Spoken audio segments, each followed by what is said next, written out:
마더와이즈 동행 5째 주입니다. 어떻게 자원을 관리하고 상속자를 준비시킬 것인가. 첫째 날, 일과 심리적인 억압 극복하기. 둘째 날, 말. 셋째 날, 진정한 유산. 넷째 날, 재물의 청지기. 다섯째 날, 상속에 대한 준비. 솔로몬이 우리에게 전하는 메시지. 지혜, 말, 여성, 재물은 내가 깊이 연구한 주제들입니다. 이런 주제에 관해 깨달은 몇 가지 교훈을 나누려고 합니다. 아마도 이 교훈은 불필요한 어려움을 피하는 데 큰 도움이 될 것입니다.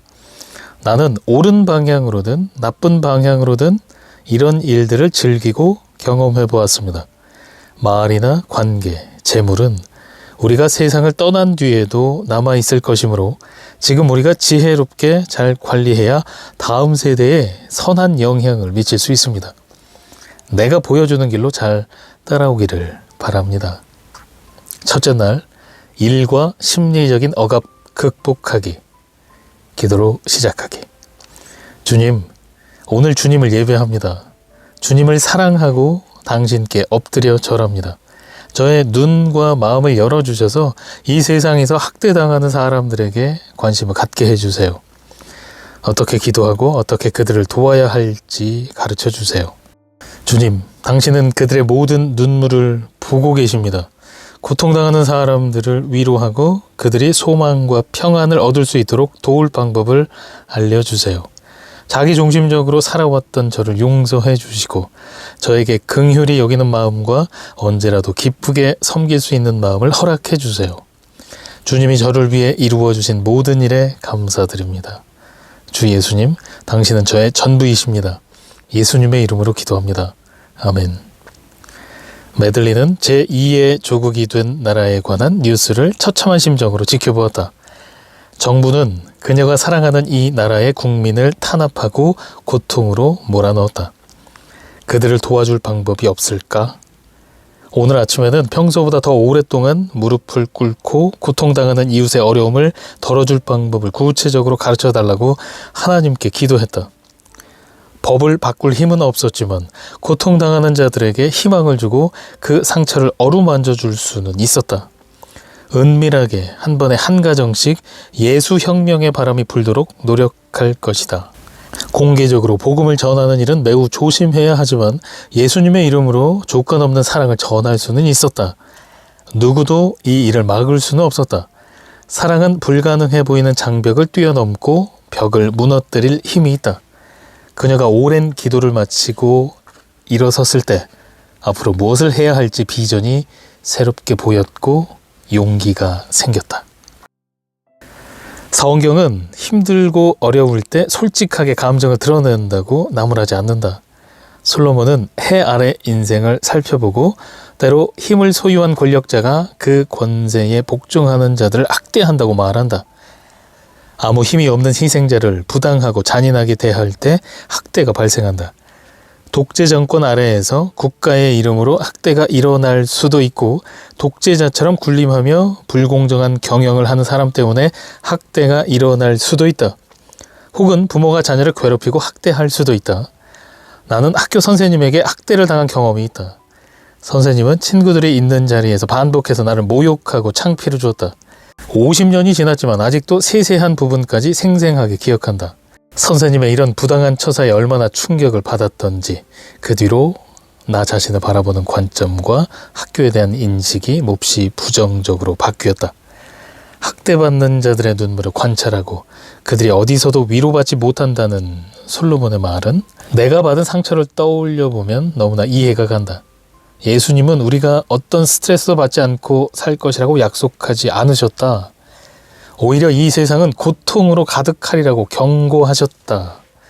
그러나 우리는 예수님께 나아가면 항상 위로와 평안과 소망을 얻을 수 있다. 우리는 예수님 안에서 소망을 발견한다. 학대당하고 짓밟힐 때 주님과의 관계에서 평안을 얻을 수 있다. 주님은 절대 변함이 없으시며 항상 우리와 함께 해주신다. 우리의 평안이 환경에 좌우되지 않는 이유가 이 때문이다. 예수님은 우리를 자유롭게 해 주시려고 이 땅에 오셨다. 광야에서 40일 밤낮을 지내시며 반복된 영적 공격으로 괴롭힘을 받고 사탄에게 시험을 받으셨다. 이 경험을 딛고 주님은 지상 사역을 시작하고 부여받은 사명을 선언하셨다. 가난한 자들에게 복음을 전하고 학대받고 포로된 자들에게 자유를 선사하며 눈먼 자들을 볼 수 있게 하고 주의 은혜를 선언하셨다. 일을 과도하게 많이 하는 것도 일종의 억압이고 일하지 않는 것도 일종의 억압에 해당한다. 시기심으로 과도하게 일하거나 게으름으로 일하지 않는 경우 모두 행복이나 의미, 성취감을 얻을 수 없다. 무슨 일이 있더라도 두 손에 다 움켜쥐려고 하기보다 한 손에 가득한 것으로 만족하여 건강한 균형을 이루며 살아야 한다. 인생의 광야 시절에 특히 우리는 일에서 균형을 이루도록 노력해야 한다. 우리 마음을 잠잠히 주님 앞에 드려 어떤 환경에 처했든지 자족할 수 있어야 한다. 솔로몬에게서 우리는 균형을 잃지 않도록 일을 조절해야 한다는 교훈을 배운다. 과도하게 일하지 않고 게으름도 피우지 않을 때 평안과 자족을 얻을 수 있다. 서로 간섭하지 않고 독립적으로 산다면 더 편하고 덜 복잡할지 모르지만 외롭게 혼자 사는 사람은 궁극적으로 행복할 수 없다. 결혼하고 배우자와 일생을 함께하는 사람도 많지만 요즘에는 독신 생활을 하는 사람이 점점 더 늘고 있다. 갑자기 혼자가 되어 인생의 겨울로 접어든 사람도 있을 것이다. 어떤 사람은 자기 선택으로 독신 생활을 하고 있지만 혼자 살기를 바라지 않는 경우도 있다. 아직 결혼할 생각이 없는 경우는 어떠한가? 어쩌면 배필로 삼고 싶은 이성을 한 번도 만나보지 못했을 수도 있고 사랑하는 사람은 만났지만 사망이나 이혼으로 헤어졌을 수 있다. 자기 선택에 따라 독신 생활을 하고 있든 그렇지 않든 솔로몬은 우리의 고독을 관리할 방법에 관한 지혜를 가르쳐준다. 그는 삶을 함께할 누군가를 찾아보라고 말한다. 사랑이 필요한 아이들이나 노인이 있다. 또 친구가 필요한 싱글맘이나 할머니, 과부도 있다. 배우자를 만나고 싶은 마음이 있다면 적절한 때 적합한 사람을 보내달라고 기도하고 하나님이 그 사람을 준비해 주실 것을 믿고 기다리라. 그날이 올 때까지 성적 순결을 지키라. 결혼 전에 동거하는 것이 외로움에 대한 해결책이 될 수는 없다.